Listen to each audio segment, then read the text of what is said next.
95 વર્ષીય રામજીભાઈ પટેલ મૂળે જૂનાગઢના જોશીપુરાના વતની છે। હાલમાં તેઓ હિંમતનગરના સહયોગ સેવા ટ્રસ્ટમાં રહે છે। વર્ષો પહેલા તેમના બે દીકરાઓએ રામજીભાઈને અમેરિકા લઈ જવાનું કહીને મકાનથી માંડીને બધી મિલકત વેચી મારી। દીકરાઓ અમેરિકા જતા રહ્યા અને રામજીભાઈ અહીં જ નિરાધાર રહી ગયા।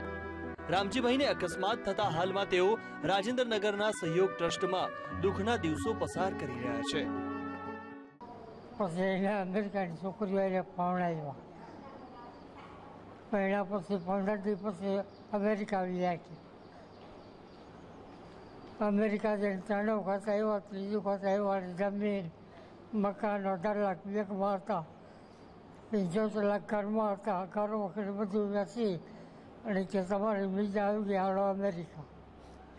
સુરત આવ્યા, બરોડા જગાટ નાખો જૂનો વિસ્તાર, ત્યાં મૂકીને અમને ગયા ગયા। રામજીભાઈને તેમના દીકરાઓ સુરતમાં છોડીને ચાલ્યા ગયા।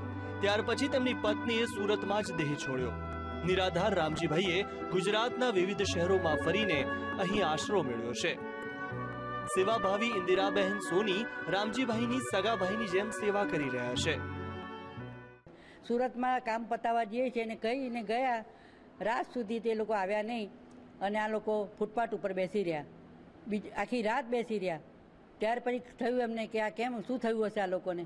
બીજે દિવસે પણ રાહ જોઈ અને ત્યારે પછી થયું કે આ તો આપણાને છેતરીને જતા રહ્યા છે।